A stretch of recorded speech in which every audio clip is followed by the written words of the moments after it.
Harapan adalah dorongan fitrah. Saya bilang tadi dia anugerah Allah yang hanya dimiliki oleh manusia. Binatang tidak punya harapan, tumbuhan tidak punya harapan.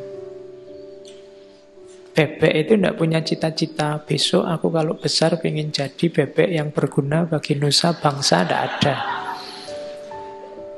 Yang punya harapan manusia, fitrahnya, kodratnya manusia bercita-cita, berharap.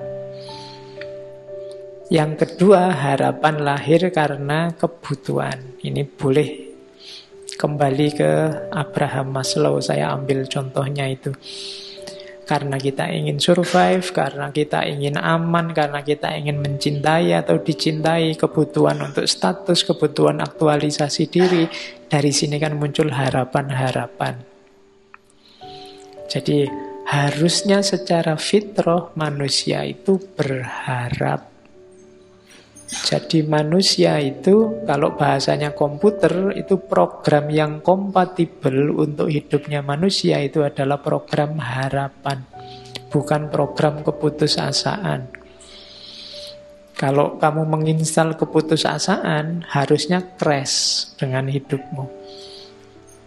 Jadi orang-orang yang pesimis, putus asa, itu sebenarnya menyalahi fitrahnya. Makanya Allah benci.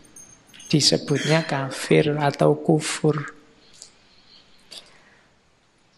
Terus, selain itu, harapan juga di teori yang lain disebutkan lahir oleh situasi hidupmu, termasuk dari masyarakat. Jangan dikira harapan-harapanmu itu hasil pikiran dan pilihanmu sendiri. Secara tidak sadar sebenarnya masyarakat sekelilingmu, mulai orang tua, guru, teman, tetangga, ikut menentukan harapan-harapan hidupmu. Jadi ada programming dari masyarakat sekitarmu. Maka jangan gaya, jangan merasa bahwa saya ini bebas loh Pak, cita-citaku, keputusanku sendiri, enggak.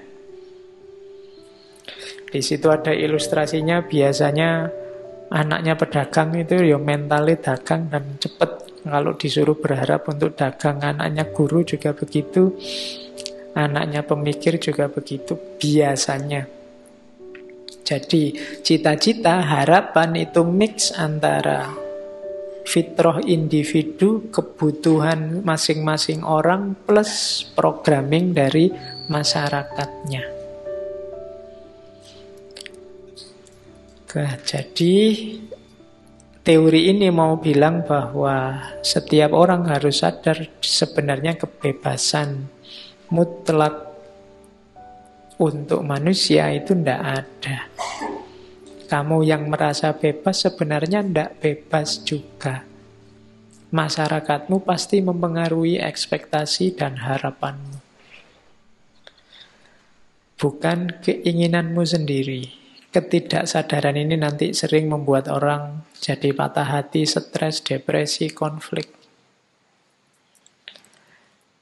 Jadi harapan itu darimu dipengaruhi oleh masyarakat, didorong oleh kebutuhan. Apa mainnya harapan, pentingnya harapan dalam hidup kita? Ya, kalau ini sebenarnya tidak perlu dijelaskan, kalian sudah tahu. Ini menegaskan arah dan orientasi hidup, meningkatkan kemampuan, menghadapi kesulitan.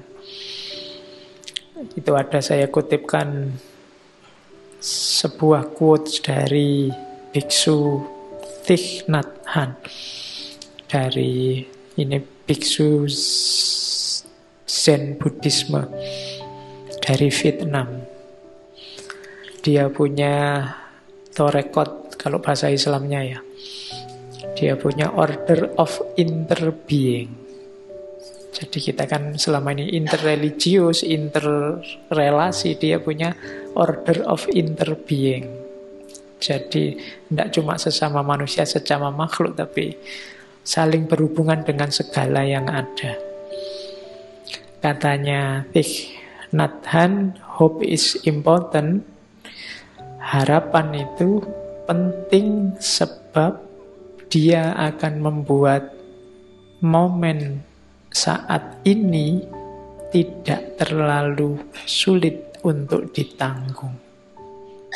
Kalau kita percaya bahwa besok lebih baik, kita akan bisa menanggung beratnya hidup hari ini. Itu enaknya punya harapan. Jangan putus harapan dengan situasimu, dengan kondisimu, kondisi negaramu, kondisi agamamu.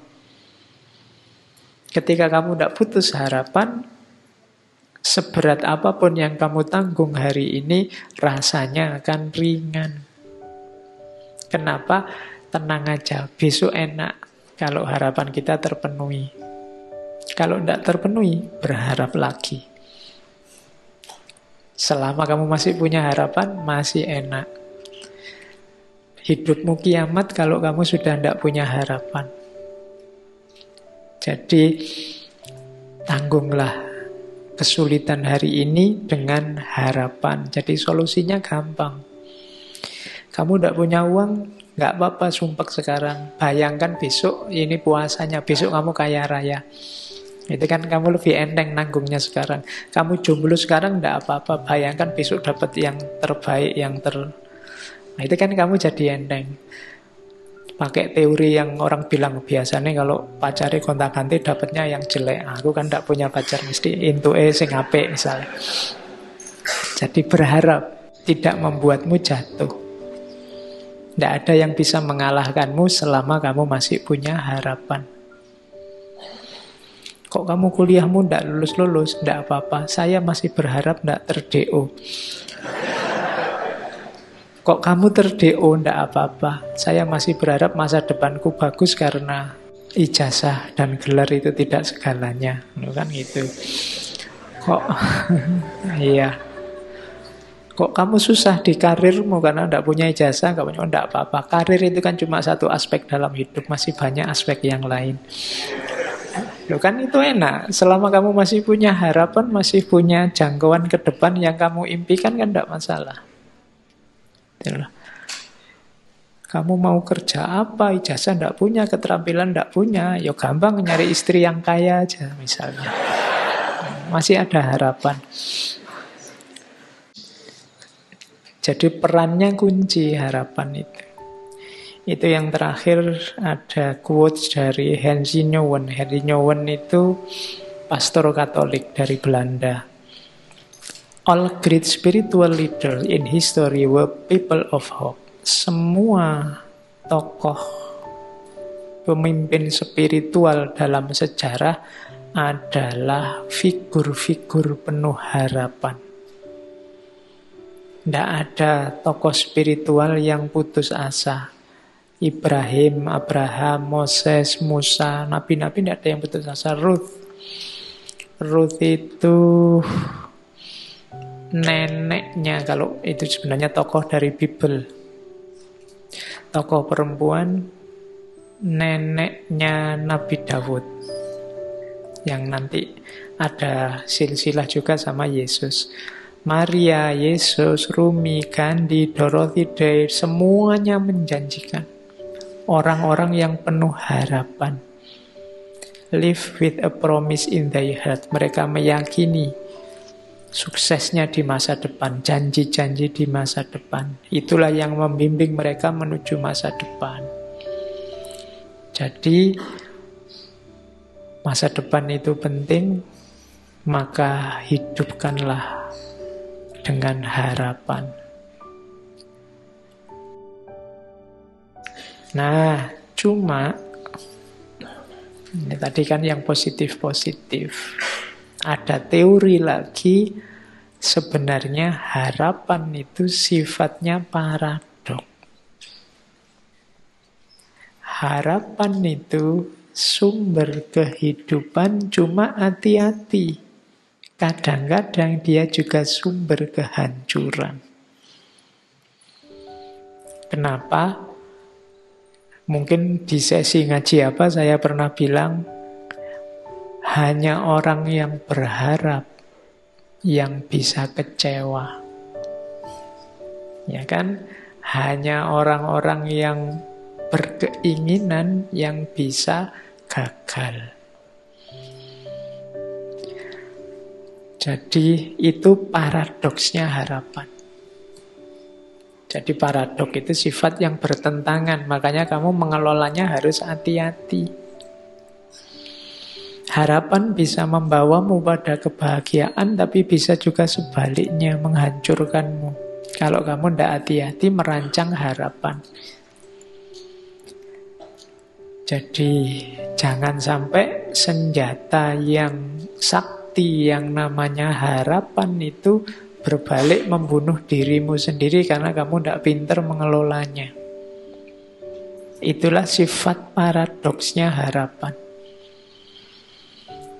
Kalau kamu tadi tidak bercita-cita kumlot, tidak kumlot itu kan tidak masalah. Tapi ketika kamu bercita-cita kumlot, tidak kumlot jadi sumber kekecewaanmu. Kalau cita-citamu, harapanmu hanya lulus saja, kumlot tidak penting. IP berapapun tidak masalah, yang penting lulus. Kenapa? Cita-citamu hanya lulus saja. Tapi kalau cita-citamu IP, cita-citamu kumlot, lulus saja itu menghancurkanmu. Kalau kamu tidak bercita-cita punya pasangan, mbok jomblo sampai umur 40 tidak masalah. Tapi kalau orientasi hidupmu pasangan, pacar, dan yang sejenis itu, mbok sekarang kamu jomblo juga gelisah, susah, sumpek. Kenapa? Karena kamu target di situ. Kamu berharap di situ. Ah, itu paradok harapan namanya. Dia bisa menghidupkanmu, tapi dia juga bisa membunuhmu. Kalau kamu tidak hati-hati. Maka aturlah harapan-harapan hidupmu secara masuk akal, secara cerdas.